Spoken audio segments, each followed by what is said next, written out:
Here's how I organize my money as a financially responsible 24-year-old. My salary flows into my checking account where I like to keep around 1 month's worth of expenses. After that, I have 5 different savings accounts. These are all high yield savings accounts that I use to save for some different savings goals. First, my emergency fund is fully funded, and then monthly I have auto transfers set to go from my checking account to the other 4 savings accounts to save for things like vacations, holidays, car insurance and maintenance, and what I like to call my fun money sinking fund. I also have a separate savings account to save for a future home down payment, which I contribute to monthly as well. I put all of my spending onto credit cards because I love the credit card points. I use my Built Rewards card for rent and dining and my Capital One Venture X card for all other spend, and have auto pay set up on both so that I never forget to pay off my cards in full. Every week I sit down for 10 minutes and track my spending into my budget template to keep an eye on my spending and make sure that I'm not overspending on my credit cards. On the investment side, I have a solo 401k, and then I also invest in a taxable brokerage account every month. I really prioritize investing as much as possible at this point in my financial journey. Managing my money doesn't take me very long every month, but it has helped me hit some pretty big financial goals over the past few years. With so many people struggling right now, it's refreshing to see people sharing money tips, like keeping your savings in a high-yield savings account so the interest works for you over time. For everyday purchases, use a credit card only if you have the money to pay it off right away. That way, you can rack up cash back or rewards without falling into debt. And sometimes, the best money hack is just staying home. Use what you have and skip the extra spending. I just saw a video of a girl who was saying that she likes to keep all of her money in her checking account. These were her bank balances: $37,000 in one checking account and $10K in the other. She was about 29 years old and just said that she gets nervous if she sees her main checking account dip below the $30,000 mark. And I think that so many people do this, and the right amount to keep in your checking account is ideally just the amount that can cover all of your monthly bills, and then perhaps a slight buffer for the discretionary purchases that you make. Any money on top of that should be in a high yield savings account, just earning you interest. So for example, if you know all of your bills cost you $2,000 a month, and then you know you like to spend about $500 or $1,000 a month on the things that you want, you should probably keep around $3,000 to $4,000 in your checking account just to make sure that you aren't overdrafting. But as always, I would love to hear your opinion. How much is too much money in a checking account, and what type of balances are you guys putting in there? Here are 3 things I do with my finances as someone who used to chronically overspend and needs to protect their money from themselves. Number 1, I actually keep 2 kinds of emergency funds. The first one is my safety net account. So this one is for small purchases, like if I break my glasses or if I get a flat tire. I usually keep between $1,000 and $1,500 in this account. This account is the easiest one to reach for if I'm in an emergency and need some funds. The second account I have is the actual emergency fund. This one has 6 to 12 months worth of living expenses in it, and I keep it at its totally own separate bank from all of my other finances. Out of sight, out of mind, and that is the account that I will reach for if my whole life falls apart. The second thing I do is I use my debit card for daily purchases. I use my credit cards for anything that's predictable, so like reoccurring bills or like a large expense that I've already saved up for that I can use my credit card for and then immediately pay off. The third thing I do is I put money into my fun spending account by earning money from myself through doing no spend days or going to the gym. Basically, I reward myself for good behaviors. Sometimes the best way to save money is just to sit the fuck down. Sit your ass down. See, that's some of our problems. Everybody got ADHD. Gotta be over here and you gotta be over there, spending money all the time. And look, if you got it like that, I ain't talking about you. Go ahead, big money. But the rest of us and all the shit you see on Instagram, TikTok, people living lavish and doing all kind of crazy stuff, be on credit cards and personal loans, not getting paid off for months. I know a girl right now, 3 kids, no baby daddy, she got a new car, and somehow she in Rome for the week on a warehouse salary. Now look, you can do whatever you want to do. I'm just a little concerned. Hey, I'm just saying, if you going on vacation and you ain't paid your car note, don't be mad when you ain't got a car when you come back. Just imagine going to Disney World, the happiest place on earth, and financing a pair of Mickey ears for 25% interest. Are you really happy? And I used to be wondering how everybody able to go everywhere, do everything all the time, everybody. And now I got my answer. Credit cards, personal loans. Go look up the credit card debt statistic. It might scare you. Save your money, 'cause when you're broke, it ain't funny. Quick saving tip, whenever your bank account hits a new high, make that your new baseline. So now you can't go below that amount. Like if you have $5,010 in your checking, that means you only have $10 to spend. And then when you hit 5,500 or 6,000, that's like your new baseline. That way you're always making new money before you spend. It didn't even give me a total, so I'm gonna just do it by the breakdown and see what we come up with. And if you can, we get a balance sheet. Yeah, please. Thank you. I just left the bank and I got a balance sheet. And I'm realizing that, like, young, I think I solved my financial traumas. Truthfully, I was a little reluctant to do this video because I don't care to have everybody in my business. But I feel like this could help so many young men. Kind of want to show y'all like the amount. But what I'll do for you guys, because that's a little personal, I'll just count the digits, all right? So we got 1, 2, 3, 4, 5, we got 6. And just to clarify, this is just one of my bank accounts. Instead of this being a video of how much money I got or don't got, I actually want to give you guys the 3 biggest ways that I solve my money traumas. Let me say, first of all, I am not rich. I am not super successful. I am an average Joe. I don't have a bunch of jewelry or a bunch of fancy cars, but I will tell you this. I'm 31. I own 2 businesses.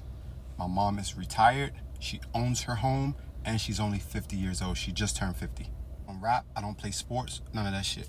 I don't come from a rich family. My dad was shot and murdered when I was 15 years old, and my mom used to work in the government as a parking enforcer. Usually the problem with these like financial tip advice videos is that it's usually guys that got a crazy amount of money and they not really telling you how to get the money. They just throwing shit out there. They're like, oh, buy your first property with no money down. Like, bro, shut the fuck up. I grew up in the streets. I'm gonna give it to you like I would teach my son. But let's dive into number 1. I know this sounds so cliche, but I genuinely stopped working for money. I'm not telling you quit your job. You need a job. You need a consistent income to be able to stop finally working for money. What I did was I locked in for 6 to 8 months at my job and I saved every dollar. I got out of prison. I stayed with my homeboy for about a year and I saved every dollar. They didn't make me pay rent. I was roughly able to save 30, 40 grand. Left, got my own apartment.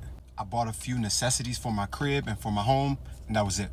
Found a new job as a personal trainer and I did the exact same thing. I locked in for another 6 months. Now I got about 30 grand, I got my own crib, and I'm back on my personal trainer thing. Now the goal was to save another 30 to 40 grand. And in my brain, it just gave me room so that I could make a mistake and not be broke again. Next, I took that 60K, actually 40 of it, and I went and bought a food truck. I didn't know shit about the restaurant industry. I know people like food. And I know having a food truck will provide me with a steady income so that I don't have to get up and physically go to work every day. And that's what I mean when I tell you to stop working for money. Don't just get up and quit your job. That's dumb. That don't make no sense. Do not do that. So now I got the food truck popping, and then I just started doing the influencer thing. I started making money on social media. It wasn't a lot. I was probably pulling in like 3-4 grand a month. See, the goal is so that both of these other entities could provide enough for my lifestyle so that I don't have to physically get up and go to work again every day. Now, these things didn't pick up for me immediately. It took about 2 years for me to really start seeing money from both of these things. And this leads me to number 2. First thing that a young black man who don't come from money do is he go start buying shit to look rich. I didn't. I kept the exact same expenses. So now between personal training, food truck, and influencing, I'm pulling in roughly around $150,000. But the key was I lived the exact same way I lived when I was just making $40,000 or $50,000 a year. I didn't go buy no new car. I didn't go buy no new jewelry. I didn't go buy no new clothes and cribs or none of that shit. I stayed exactly, and I'm still here. I still got the same car, same crib, maybe a little bit of new clothes because you need clothes, but I got the same exact expenses. Number 2, the moment you start actually making more money, don't go and accumulate more expenses. You don't need that shit. You don't have to keep up with Mike, John, and Adam. You don't have to. And lastly, number 3, this is probably the hardest but most important one. I stopped hanging around poor people. Listen, I didn't say broke people. I said poor people. The difference is that poor people have a poor mentality. I started hanging around my friends that actually had and made more money than me. What they do differently than like my poor or broke friends is they actually have conversations about money. They talk about money. Most of us too afraid to talk about money because we don't got it, or we don't have enough knowledge to back whatever we trying to say. When I go and I sit with them, we talk about money. We talk about finances. We talk about investment opportunities. We don't talk about social media and IG and shade room. We don't discuss that shit. My boy Marcus will hit me up and be like, hey, let's do lunch today. I'm like, cool, bet. We get there, we talking about possible investment opportunities, investing in skincare brands, investing in real estate. These are the type of conversations that make your brain fucking peak, and you start to realize that there's money outside of what you already have or outside of what you believe to be possible. I know this video is long as fuck, but if you want financial freedom, bro, you need to implement these three. That's just a start, because I'm still learning my damn self. Again, I'm not rich, but I have financial freedom. I can now do and move how I want and not have to worry about checking my account. Not that money is everything or solves all of my problems, but it allows me to now focus on real issues in my life. And I cannot focus on real issues in my life if I constantly have to worry about money. You feel me? And I hope this video helps, man. Good luck. Here are my money rules as a non-frugal 29-year-old working towards financial independence. Number 1, buy cheap before investing in high-quality items. You know the saying your eyes are bigger than your stomach? Well, that's me with pretty much everything. I love getting the best of the best, but 9 times out of 10, I buy an expensive item and then I never use it or never wear it. So now I'll buy cheap to make sure it's something that I actually value. And if it is, then I'll invest in a higher quality item. And I know it sounds counterintuitive, but this has saved me thousands of dollars and the hassle of trying to resell things. Number 2, overspending is okay as long as you correct yourself afterwards. Spending money for me ebbs and flows. Some months I spend way more than average and some I spend very little. I think of spending on an average across the entire year instead of zooming into a specific week or month. The more strict I am about my finances, the more likely I am to overspend. And number 3, never adjust how much goes into savings or investments to pay off overspending. For me, reducing my savings or investments to cover overspending is a very slippery slope. There are many months I have so many negative categories in my budget, but I know if the buffer in my checking account is positive, I don't have to worry about paying my bills or overdrafting. I'll just dial back my spending in those categories to make up for it over the next couple of months. Here are 4 finance tips I wish I knew earlier. 1. Know the 50-30-20 rule. 50% of your income goes to your needs, 30% goes to your wants, and 20% goes into your savings. 2. Understand paying versus affording. Just because you can pay for something does not necessarily mean that you can afford it. One question that I always ask myself is, can I pay for this item twice right now and still be good financially? And if not, I probably don't need it. 3. Put your money into a credit union, not a bank. Credit unions are for the people, banks are for profit. Therefore, credit unions will typically offer better savings and loan rates, helping you save a lot more money. And 4, stay with your parents as long as you can. Do not be in a rush to move out of your parents' place if you don't have to. Save your money and get ahead financially. Seen somebody make a video talking about that it's impossible to save any money right now and that they're living paycheck to paycheck. While I agree to an extent, I notice people do not want to sacrifice anymore. They just want to become victims of their own situation. 2 things need to happen. You need to live below your means, 1. 2, find a way to make more fucking money. Something that I've always said, and this has only happened one time in my life, but when my money was very low, minimal, I stayed the fuck in the house, right? A lot of people, they realize that their money is low, but they still spend. You need to cut back and sacrifice for a little bit. If you spend $300 a weekend, multiply that by 4, that's $1,200 a month on going out, cocktails, food, etc. Take 3 months of your life in a slow period, November, December, January, you just stacked almost $4,000. Now you have a little bit of a nest egg. So when summer comes, let's say you want to be outside, you can be okay. If your bills increase $1,000 a month, let's say you move into a new apartment, right? You go from a studio to a 1-bed and your rent increase, let's say $800. Instead of being a victim of the situation and saying, fuck, I don't know what I'm gonna do, find a way to make $800. One thing school will never teach you is that life is ready to beat your ass, right? You're not just on an all-time high trajectory. I say that all the time. You need to figure out how to sacrifice, how to sit the fuck down, or how to make more money. Damn near a combination of the 3. If you do those things, you will be okay as an adult. I am definitely not the person to ever say cut out a coffee. The next thing that I always say is if you spend $200 on coffee a month, find a way to make that back. Uber, affiliate, create a little small side hustle. I don't know. You have to figure it out. You're an adult. Everybody's earning potential is different. The way people spend money is different. The key denominator is how much money you're able to retain, right? A lot of people want to inflate their lifestyle. They want to seem like they have money. It's okay to not spend so much money on rent, a new car, if you're able to save money and actually spend it on how you want to live. Figuring out ways to make more money, that's damn near the most important thing that you can do while also living below your means. A lot of people nowadays do not live below their means. They complain about how they don't have any money to save. You have to figure it out. That's just the reality of the situation. That's life. If you want to get out of the check-to-check cycle, you need to get a month ahead on your bills. It is going to change the game. This is how you do it. So basically, you're going to sit down and you're going to list out all of your expenses, like all of your bills that have due dates, any of your debt payments, your rent, your water, your electricity, all that. And you can even add in, if you want, grocery money and gas money, but you don't have to add those. This is basically your total expense amount for the month. Now, what is that number? Take that number and add like $300 to $500 to it as a buffer. Then you're going to make it a goal to save up that amount of money. This is not going to happen overnight. It's a longer term savings goal, and that is okay. Once you hit that goal, you can set this plan into motion. The plan being, you put that amount, your expense amount that you just saved, put it into a separate account just for bills. Now go set all of your bills to auto pay from that bill account. Because you have the full amount in there, you don't really have to worry about it. You have a buffer as well, and your bills can just come out of that account. Now, when you get paid, take that expense amount and divide it by however many times a month you're paid. If you're paid bi-weekly, that's divided by 2. If you're paid weekly, divided by 4. The number you end up with is how much you need to send to your bill account each check to replenish it. Because as the bills auto pay out every month, the amount is going to go down, right? So when you're paid, you need to replenish that account so it constantly has enough money in it. This really helps because it makes your budget consistent. You are sending a consistent amount every single check to your bill account instead of using your entire check on like rent or something like that. You're sending half the amount or a quarter of the amount to your bill account when you're paid. If you're paid monthly, then you'll just send the entire amount to your bill account when you get paid.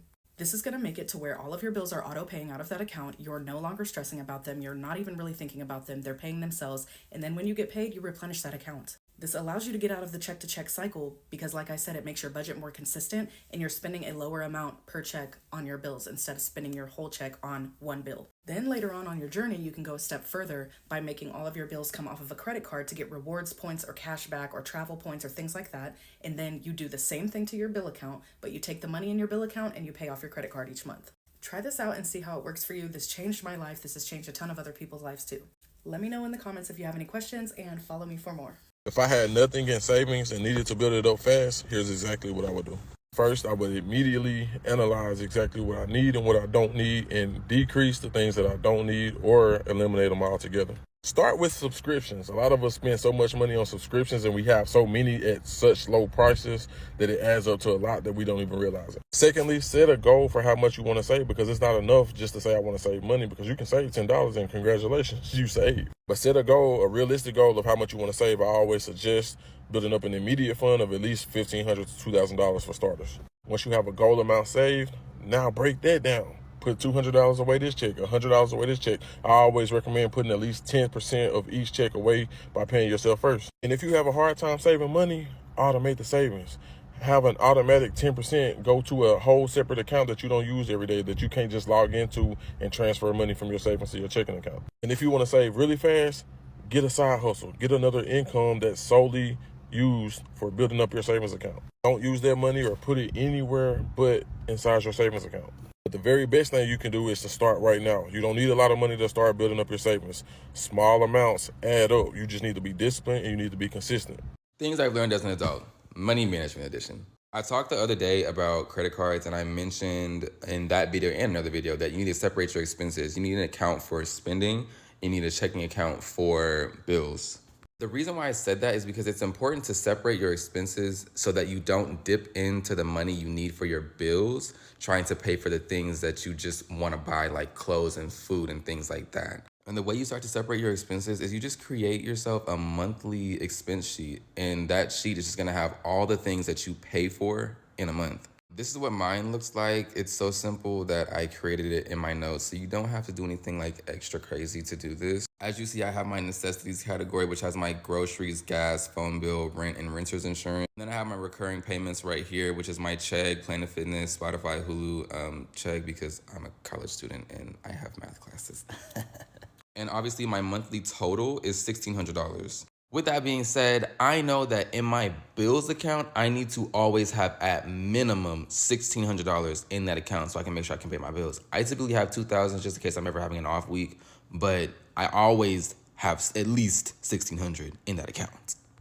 This next step isn't really like crucial. I just did this so that I could see when payments were being taken out of my account so I can know when I need to have what type of money. As you can see in the first half of the month, which is just titled paycheck number one, because that's what my paycheck covers, I have rent, 2 weeks worth of gas, 2 weeks worth of groceries, and that total comes out to about $1,112. Usually after the first half of the month, I don't have any money left over. This, like, if I'm making $1,300, I'm only gonna have $200 left, and I'm just gonna spend that on myself because what the fuck I was gonna do with that? So I'm gonna move on to this one and show y'all how I usually break up my money after my paycheck. So in the second half of the month is when all my recurring subscriptions start to come out of my account. So I'm gonna start with, I have 2 weeks worth of gas. My phone bill comes out the 15th of every month. Spotify, Planet Fitness check, Hulu.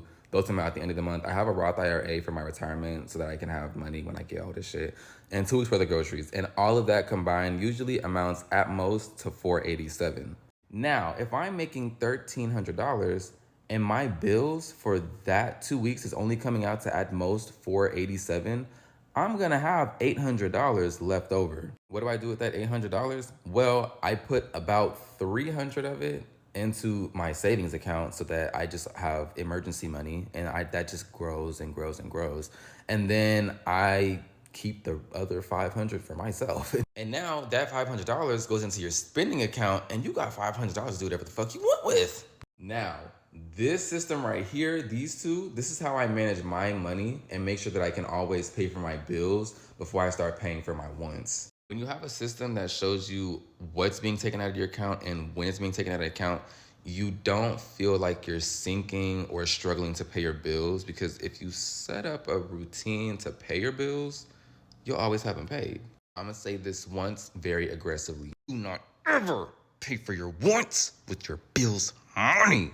That is a dangerous rabbit hole to go into, especially if you're already not good with money.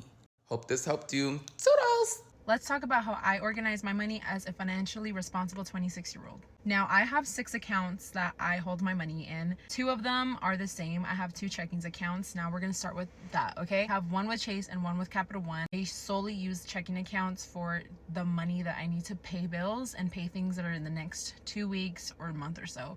So I will never carry more than I need in a checking account. The second account that I have is a high yield savings account. Now, I hold different types of money here. So I will hold my emergency fund here. I have my fund for my future home, and then I also have my emergency fund for my pets. This is where I do hold all of that, just because they do pay me back interest for the money that I keep in there. Interest that I'm getting right now is 5%, I believe, and I bank with CIT Bank. They are amazing. I do get a higher interest because I do have their platinum savings, and their platinum savings, I think you have to put more than 5,000 or 10,000 in there to be able to get the 5% interest. But if you don't have that much, don't worry, you still get a really good interest rate, and it's still a really good bank to bank with. So if you don't have a high yield savings account and you have money just sitting in a traditional savings account, please go and open a high yield savings account, because you'll be getting paid passive income just by keeping your money in a savings account. Like, who doesn't want that? The third account that I have is a Roth IRA. Now, my Roth IRA is my priority when it comes to investing. I prioritize my Roth IRA over any other of my investment accounts, and I max it out every single year. This year, you're able to max it out to $7,000. I put a certain amount of money from my paycheck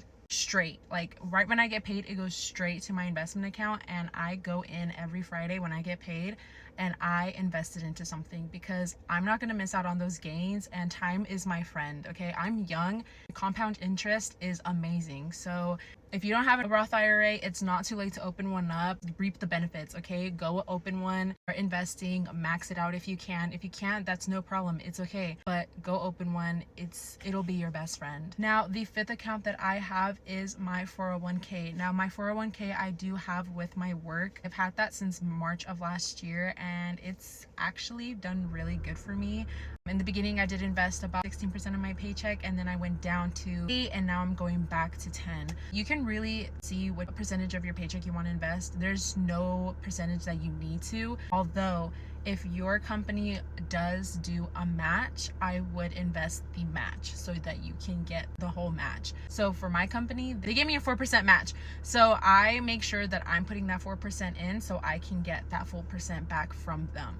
which is great because it's actually a lot of money and it's free money. So again, who doesn't like free money? Please take advantage of 401ks if your company offers it. Like, it is just a must. It is a must. It's so funny because my coworker, we're gonna be working on his 401k when we go on our company trip, and I'm excited because I just love helping people succeed. If I can help people with opening up a 401k, I'm gonna do it. Okay, I'm gonna do it. Okay, last but not least is my brokerage. My brokerage is just, you know, my investing account. It's sitting there. I haven't really invested in it in a while. I'm focusing on paying off other things, just like a Roth IRA, just like a 401k, you invest in it. However, with your brokerage, when you take money out, you do get taxed on that money that you take out. I personally don't really invest in it unless I have extra money. So I do invest in it every now and then, but it's not something that I prioritize. That's probably my last priority. If you guys want to start somewhere, always start with the brokerage. That's what I started with. I did start off with my own brokerage account, and then my Roth IRA, and then my 401k, and then my HISA. You need to educate yourself. Financial literacy is going to be the best thing. Like, I love it. I can eat it up. I want to educate myself more and more every day. Those are the 6 accounts that I have that I use to organize my money.